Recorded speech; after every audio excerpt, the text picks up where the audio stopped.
So what's up guys? Hello! Welcome back sa ating vlog. So kanina guys, nakita nyo bisibisihan ng Mamshi bumili ng gamot.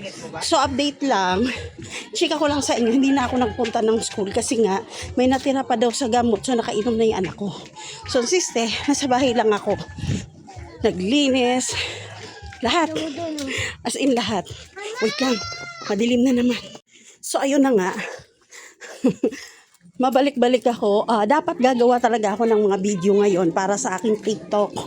Ngayon, may isang kaibigan ako guys, kakilala, kapitbahay, name it. Sabi niya, tulungan ko daw siya sa kanyang work. So, ibig sabihin, kailangan nila ng tao dahil madalian. Hindi ko alam kung anong klase madalian. Basta nga alam ko, nasa pagkain siya. Ngayon, sabi niya, gusto ko ng sideline. O ba, syempre, tatanggihan ba natin ang sideline? O ba, syempre, oo na dayon ang Mamshi, kahit di ko alam kung anong gagawin ko pagdating doon. Basta oo lang tayo ng oo. Para na yan sa ekonomiya ng ating pamilya. Oh, teka lang, nag-away na yung pusa. My goodness. Wait lang, Ming. Ay! Nag-away na lang pusa, baka tayo makamlot. So, ayun na guys. Papunta na ako doon. O, di ba lagi nagmamadali ang Mamshi? Sino ba relate dyan? Yung buhay-buhay ng nanay. Kasi ang usapan namin, 12:30 ako pupunta. So, this time around, 12:28 na. Kaya kailangan ko nang makaakyat dun sa taas. Kwento ko lang sa inyo ha. Para naman hindi kayo mabored. Nung bago pa ako sa trabaho ko guys, so meron akong kakilala, may ni-repair siya sa aking tao. Since alam nyo naman ang Mamshi know how to do the massage. Yan. May binigay siya sa aking contact since tiwala ako sa tao. Kinontak ko guys, pinunta. Buti ka mo, hindi ko pa pala pinupuntahan. Nag-usap kami through chat. Ngayon, nagtataka naman ako, ang ayos-ayos ng chat ko, ang message niya sa akin, hindi ko na gusto. Alam mo yung below the belt na ba? Sabi ko, kahit po kakilala ko ang nag-repair sa inyo, pasensya na. Dito na ako guys. Ayan. Nasakay na ako. Tapos, San Mateo, kay Tess daw. Alam mo yon? Tess? Sinong Tess? Hindi ko rin alam. Hindi ko Tess ba? Ano? Pero San Mateo, alam mo? Oh, San Mateo, dalawa po yan. Number na lang para mapabili. Okay. Sige. Sige, tanong ko. Dalawa yan, San Mateo, makarugtong. Okay, sige. So, ito na nga guys. Isang driver, sabi niya, maglakad ako. Ayun, naglalakad ako. Paglakad ako, unang kanto, may 3 rebulto. My goodness, anong rebulto ba yung hinahanap ko? Yung buhay ng isang nanay, ganun lang talaga, pakikipagdigma araw-araw.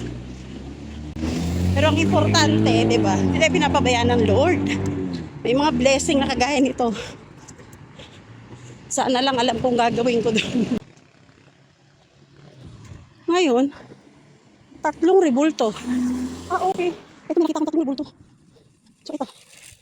May nakita akong 3 rebulto. Saan dito banda? Magtanong tayo, guys. Kuya, saan banda dito kay Tess? Ayun. Saan dito yung pangalawa, kuya? Yung bukas ang pinto? Okay, thank you. Ay, shala, lapit lang pala. Sasakay pa ako. Kaya pala ayaw nila ako ihatid. So, andito na ako guys. Hindi ko lang gagawin. Dito ako. Ayan. Diyan ako papunta. Wait lang. Baka pagalitan ako na magiging amo ko. Bye-bye. My cute to. Ajush. Okay na ito.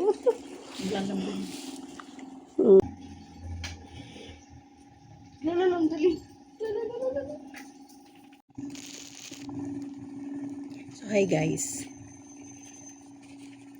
Saglitan lang yung video natin kasi marami kaming ginagawa. So ngayon, magbabalot ako ng kutsara at tinidoro. Okay na matapos to, and then sa hipon naman ako maglilinis. Saglitan lang to. Share ko lang sa inyo. Naman yan. Ang laki-laki ng lugar eh. Dito po talaga.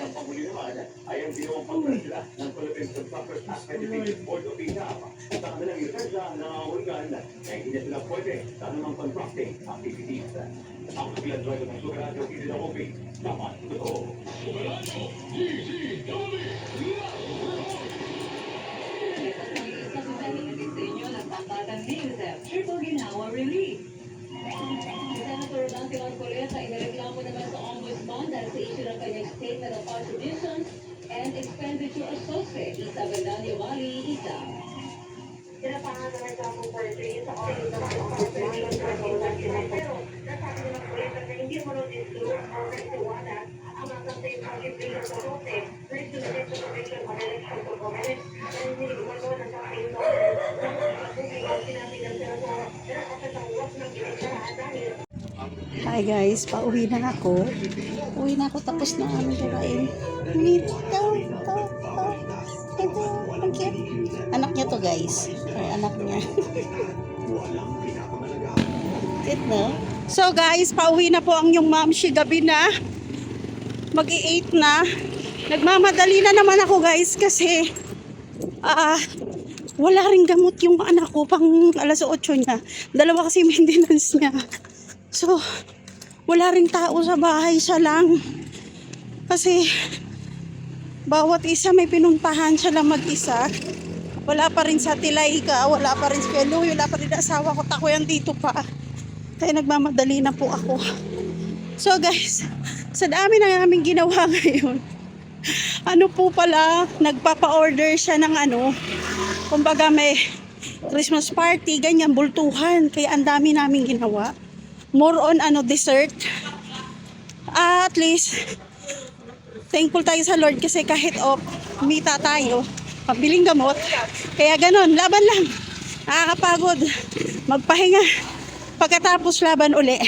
So guys, hanggang dito na lang uli. Thank you for supporting Ma'am LB. Pasensya na sa ating lighting dahil gabi, madilim.